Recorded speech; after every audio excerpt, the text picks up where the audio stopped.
खुदा के आशिक तो हैं हजारों, बनू में फिरते हैं मारे मारे। मैं उसका बंदा बनूंगा जिसको खुदा के बंदों से प्यार होगा। मैं इस शेर को कौन बनेगा करोड़पति की एक कहानी से एक्सप्लेन करता हूं। डॉक्टर नीरज सक्सेना कौन बनेगा करोड़पति के प्रोग्राम में आए थे। वो एक साइंसदान हैं, पीएचडी की डिग्री रखते हैं और कलकत्ता की एक यूनिवर्सिटी के प्रो वाइस चांसलर हैं। उन्हें डॉक्टर अब्दुल कलाम के साथ काम करने का शर्फ हासिल हुआ है।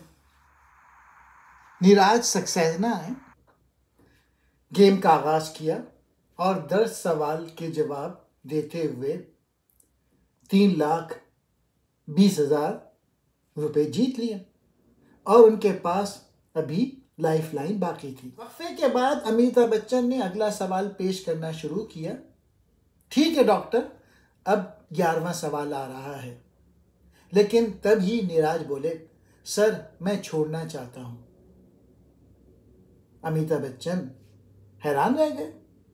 एक मदे मुकाबिल इतना अच्छा खेल रहा है जिसमें अभी लाइफ लाइन बाकी है और वो अपनी काबिलियत से 1 करोड़ रुपए भी जीत सकते हैं, वो छोड़ना चाहते हैं।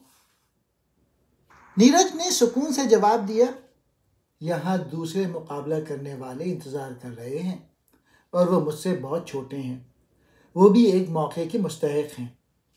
इसके अलावा मैं पहले ही एक अच्छी रकम जीत चुका हूं। मैं महसूस करता हूं कि मेरे पास जो है वो काफ़ी है, मुझे मज़ीद ज़रूरत नहीं। अमिताभ तो एकदम गुम हो गए। पूरा स्टूडियो एक लम्हे के लिए खामोश हो गया। पहले तो किसी को कुछ समझ नहीं आया। इस नफसा नफसी के दौर में कोई ऐसे भी सोच सकता है। और फिर सब ने खड़े होकर देर तक तालियां बजाकर डॉक्टर साहब को खराज तहसीन पेश किया। अमिताभ ने कहा, आज आपसे बहुत कुछ सीखने को मिला है। इतने शाइस्ता शख्स से मिलना नायाब है और हमारी खुशकिस्मती है। आज लोग अक्सर पैसे ताकत का लामतानाही पीछा करते हैं, चाहे वो कितना ही कमा लें। वो कभी मुतमईन नहीं होते। लालच कभी कम नहीं होता।